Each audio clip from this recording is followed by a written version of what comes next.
নজর রাখবো পরবর্তী সংবাদে। পুনরায় আলাদা রাজ্যের দাবি তুলেছে আইপিএফটি। বিজেপির শরিক দল আইপিএফটি আবারও আলাদা রাজ্যের দাবি তুললেন খোদ রাজ্যের মন্ত্রী এবং সরকারের অন্যতম শরিক আইপিএফটি এবার আলাদা রাজ্যের দাবিতে সরব হয়েছে খোদ রাজ্যের মন্ত্রী শুক্লাচরণ নোয়াতিয়া। তিনি এই দাবি তুললেন।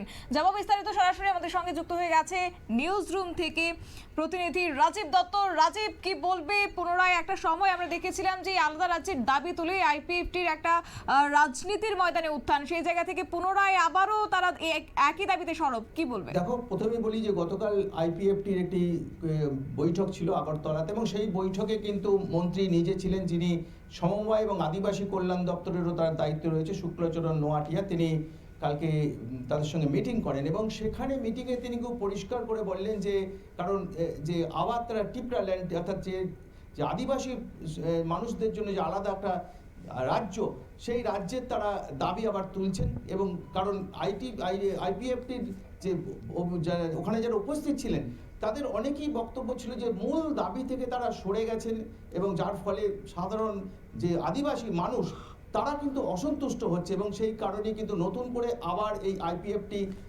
তারা এই দাবি তুলতে শুরু করলো। কারণ বিজেপির শরিক অন্যতম এনডিএর অন্যতম শরিক এবং মন্ত্রী রাজ্যের শুক্লচরণ নোয়াটিয়া, তিনি এই দাবি তোলার পর কিন্তু ত্রিপুরার রাজনীতি কিন্তু আবার সরগরম হতে শুরু করেছে।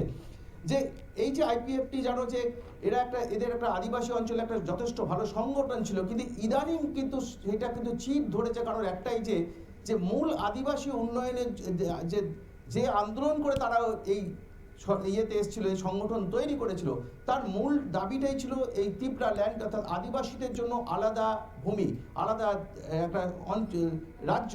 সেই রাজ্য থেকে সরে আসা, সেটা যার ফলে কিন্তু অনেকটাই যে এই আইপিএফটির মধ্যেও কিন্তু গোষ্ঠীদ্বন্দ্ব বেঁধে গেছে। যে এই মন্ত্রী হয়েছেন, তারপরে এই দাবি থেকে তারা সরে এসছেন, এই নিয়ে কোনো আন্দোলন হচ্ছে না, সরকারের কাছে কোনো দাবি পেশ হচ্ছে না। এইসব নিয়ে আইপিএফটির মধ্যে কিন্তু একটা বিরোধ চরম হয়ে উঠেছে এবং অনেক মানে আইপিএফটি নেতা তারা কিন্তু দল থেকে চলে গিয়েছেন এই কারণেই যে তাদের মূল দাবি হচ্ছে আদিবাসীদের জন্য আলাদা টিপরা ল্যান্ড তৈরি করতে হবে। সেই দাবি কিন্তু সরকারে আসার পর থেকেই আর শোনা যাচ্ছে না, যার জন্য আদিবাসীরা কিন্তু অঞ্চলে তাদের ভোট, তাদের প্রভাব এই দলের কমছে।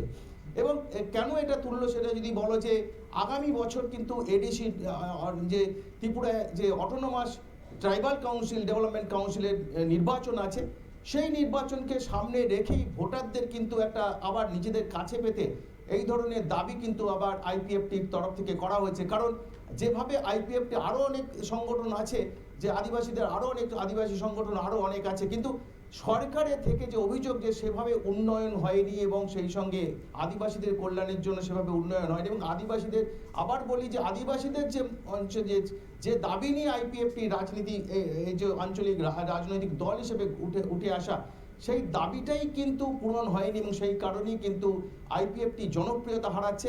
পুনরায় জনপ্রিয়তা পাওয়ার জন্যই মনে হয় যে তারা আবার এই ত্রিপুরা ল্যান্ডটা আলাদা সেপারেট একটা আদিবাসীদের জন্য রাজ্য, সেই দাবি তারা তুলছেন।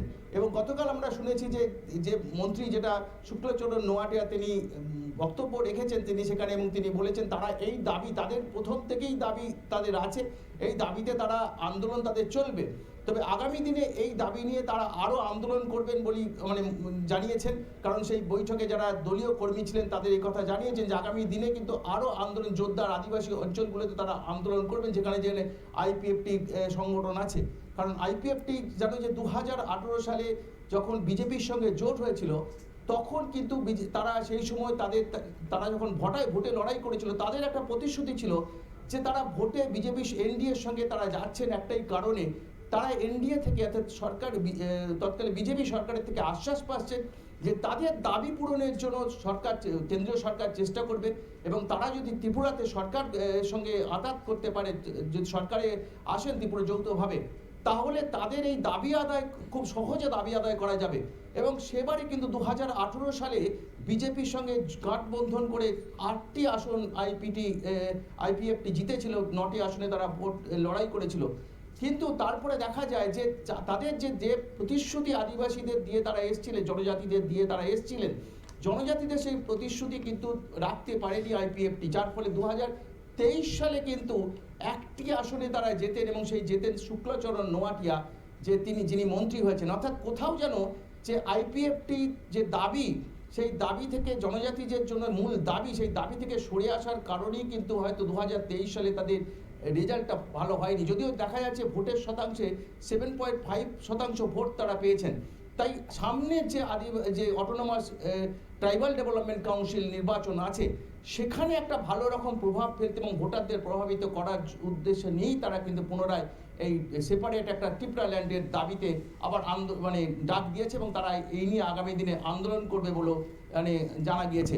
অর্থাৎ তারা চায় যে আদিবাসীদের জন্য বা জনজাতিদের জন্য, আদিবাসীদের জন্য যদি উন্নয়ন করতে হয়, তাহলে আলাদা একটা সেপারেট স্টেট ছাড়া কোনোভাবেই সম্ভব নয়। সেই দাবি তারা কোর্ট করে আসছেন এবং সেই দাবি নিয়েই তারা আগামী দিনে আন্দোলন করবেন, যাতে এডিসি নয়, অর্থাৎ এরিয়ার ট্রাইবাল ডেভেলপমেন্ট কাউন্সিল নয়, তারা চাই তাদের একদম যে সমস্ত পাওয়ার, একটা স্টেট গভর্নমেন্টের যা পাওয়ার, সেই রকম পাওয়ার নিয়ে একটা আলাদা ত্রিপুরা ল্যান্ডের দাবি তারা চান।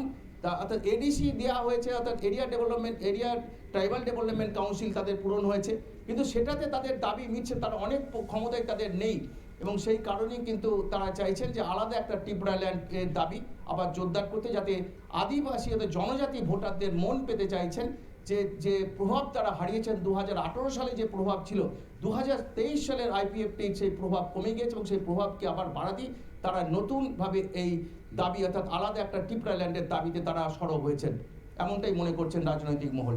ধন্যবাদ রাজীব। আপনারা শুনলেন এবং সেই সঙ্গে আইপিএফটির যেহেতু সামনেই রয়েছে ভিলেজ কমিটির নির্বাচন এবং এই নির্বাচনকে সামনে রেখে যে নতুন করে আবার এই আলাদা রাজ্যের দাবি তুলেছে আইপিএফটি, তারপর বিজেপির শাসক দলের জোট শরিক হয়েও কার্যত এই নতুন দাবি এবং সেই সঙ্গে নির্বাচনকে সামনে রেখে শাসক দলকে চাপ বাড়ানোর একটা চেষ্টা করছে বলেও রাজনৈতিক মহলে ইতিমধ্যে গুঞ্জন সৃষ্টি হয়েছে। নিয়ে নিচ্ছে ছোট্ট একটি বিজ্ঞাপন বিরতির সঙ্গে থাকুন।